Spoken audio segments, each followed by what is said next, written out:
दिल्लीतील महाराष्ट्र सदनामध्ये महायुतीच्या काळात राजर्षी छत्रपती शाहू महाराज आणि महाराष्ट्राचे पहिले मुख्यमंत्री स्वर्गीय यशवंतराव चव्हाण यांचे पुतळे बसवण्यात आलेत. मात्र हे पुतळे त्यांच्या व्यक्तिमत्वाशी पूर्णपणे विसंगत आहेत. याबद्दल खासदार शाहू महाराज छत्रपती यांनी खंत व्यक्त केली होती. तर अनेक पक्ष संघटनांनी हे पुतळे बदलण्याची मागणी केली होती. मात्र राज्य शासनाकडून अद्याप याची दखल घेण्यात आलेली नाही. त्यामुळे आज इंडिया आघाडीच्या वतीनं राजर्षी शाहू समाधी स्थळाजवळ निदर्शनं करण्यात आली. यावेळी राज्य शासनाच्या विरोधात जोरदार घोषणाबाजी करण्यात आली.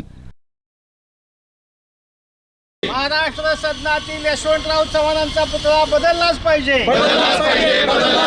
महाराष्ट्र सदनातील राजश्री शाहू महाराजांचा पुतळा बदललाच पाहिजे. तत्कालीन उपमुख्यमंत्री स्वर्गीय अजित पवार यांनी पुतळ्यांमध्ये बदल करण्याचं आश्वासन दिलं होतं. त्यांच्या पश्चात मात्र सरकारला याचा विसर पडलाय का? कोल्हापूर जिल्ह्यातील महायुतीचे आमदार आणि खासदार याविषयी गप्प का, असा सवाल यावेळी उपस्थित करण्यात आला.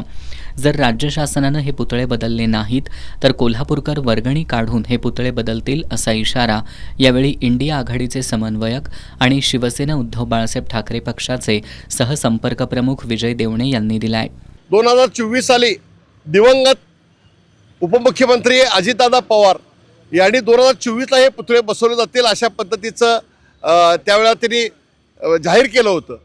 पण आज 26 सालामध्ये सुद्धा ते पुतळे बसवले गेलेले नाहीत.